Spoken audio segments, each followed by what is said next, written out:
Hi, loves.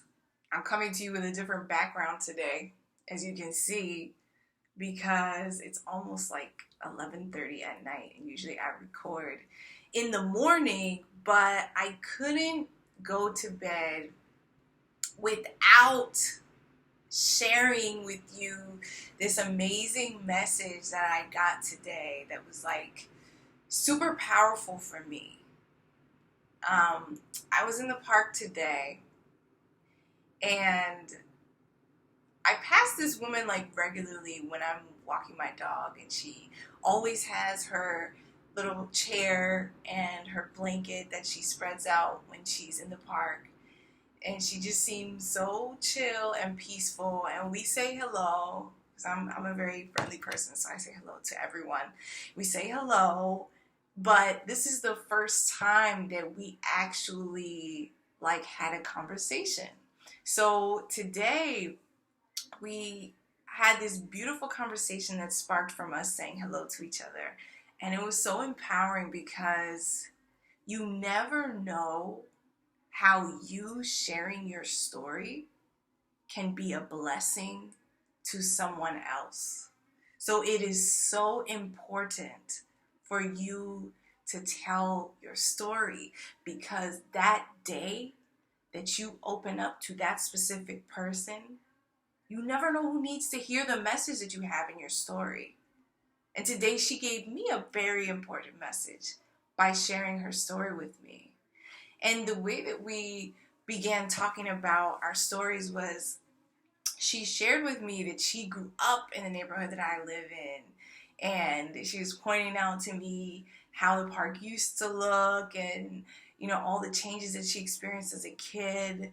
And she even talked about how, as a white person, how she felt when things started to change with integrating schools, and her memories of that, and her memories about being followed home by other white kids because she had friends that were black.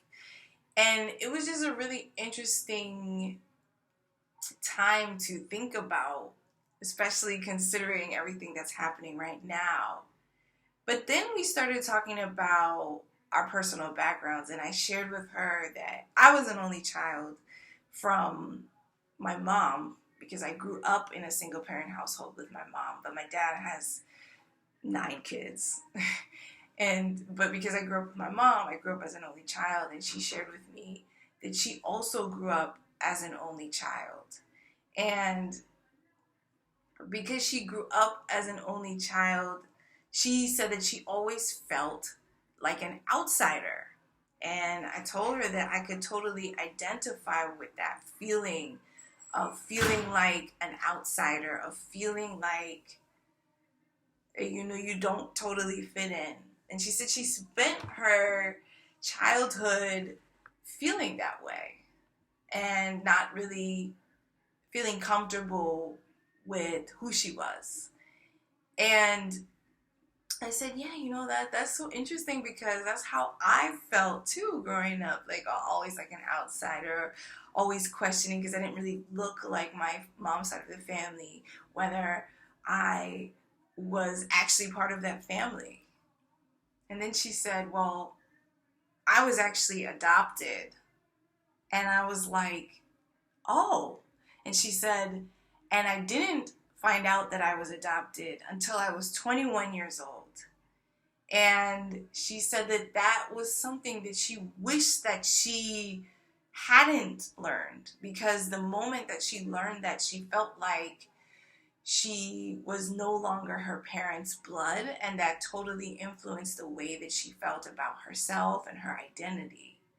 But then she went on to say that when she went to her mom's funeral, after she found all of this out, and she'd spent some time in Paris, and she came back to the States for her mom's funeral because her mom suddenly passed away, she received this call on the day of her mom's funeral.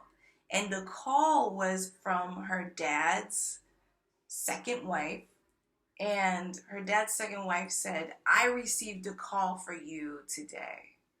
And the call was from a woman who claims that she is your biological sister.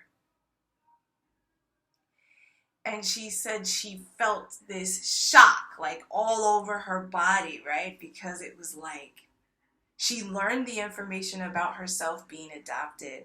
But then on top of this, now she had learned that she had a biological sister. And so because of everything happening with her mother's funeral, and she, was feeling all these emotions, she put the number like in her bag, and she just went about with all her other plans with the funeral and trying to tie up loose ends, and she went back to her house. And then she thought about for a while, like, should I call her? Should I not call her? And she started Googling information, and she found out that this woman had been looking for her since 2001, and it was now like 2011 or something like that. Since 2001, she had information that she had been putting into different adoption sites to try to connect with her. And she said then she looked her up and found out like what she looked like because she found a picture of her on LinkedIn. And then she felt this immediate sense of love and connection because she resembled her. And that was very powerful for her. And she said she finally got the courage after calling and hanging up and calling and hanging up. She finally got the courage to send this woman, her biological sister, whom she never met, a text message just saying, hi, I got your number. Are you my sister? And she said that she called her, that her biological sister called her right away and said, I would love for you to come and meet me and meet your brother. And she had another brother who had just passed away, another biological brother who just passed away. She said, I'd like for you to come and meet us. And her home wasn't that far away from where this woman was living. So she went to her sister's house, and she was greeted so warmly by her biological sister, brother, and then her sister said, would you like to meet your mom, your biological mom? And she said, I don't know if I'm ready for that. I don't know. But then she, after a couple of days, thought about it and said, okay, I'm ready. So she went to meet her biological mom, and she said that they were all connected right away. Like, it was just this family that she had always knew, this sense of love and connection that she had always knew and she'd always known.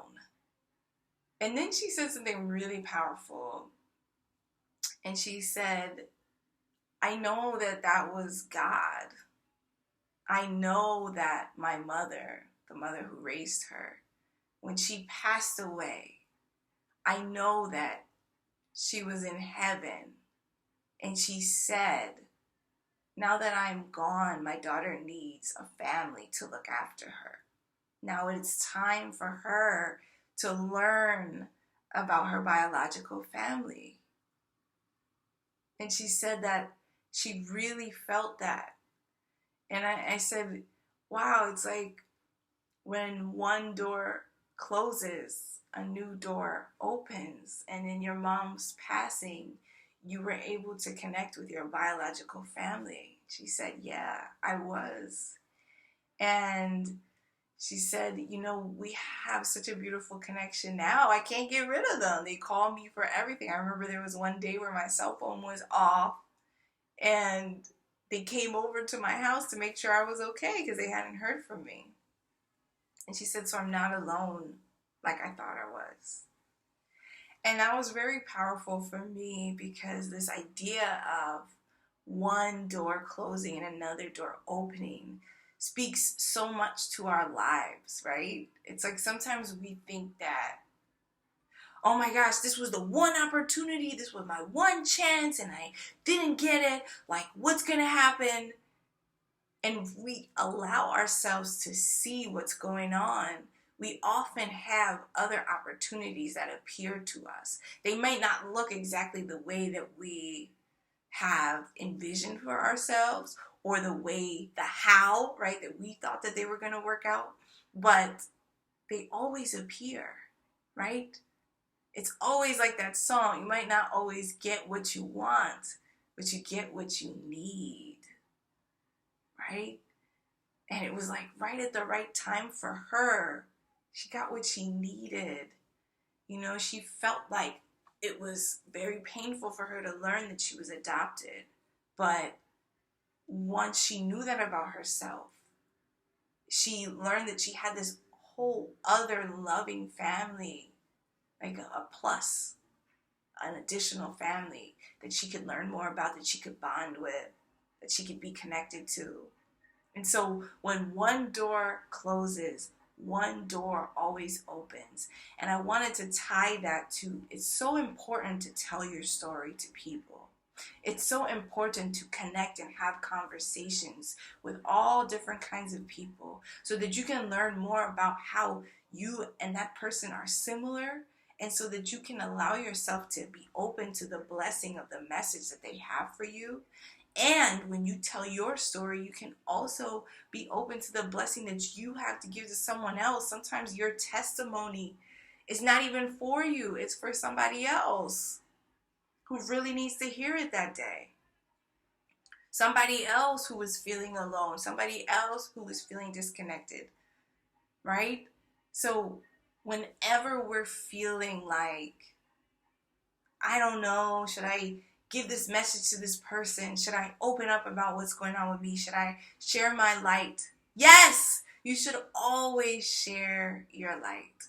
There's so much in terms of what you have to uniquely offer to the world.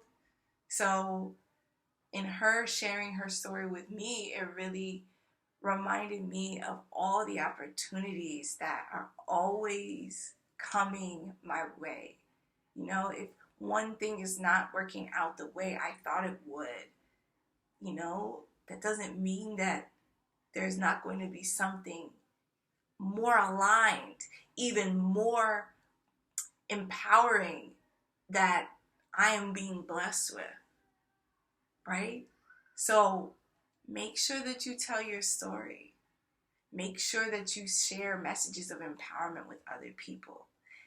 And make sure that you remember that when one door opens, honey, one door always is available to you. When one door opens, honey, maybe something closed, but when one door closes, there's always going to be another door opening in a positive way.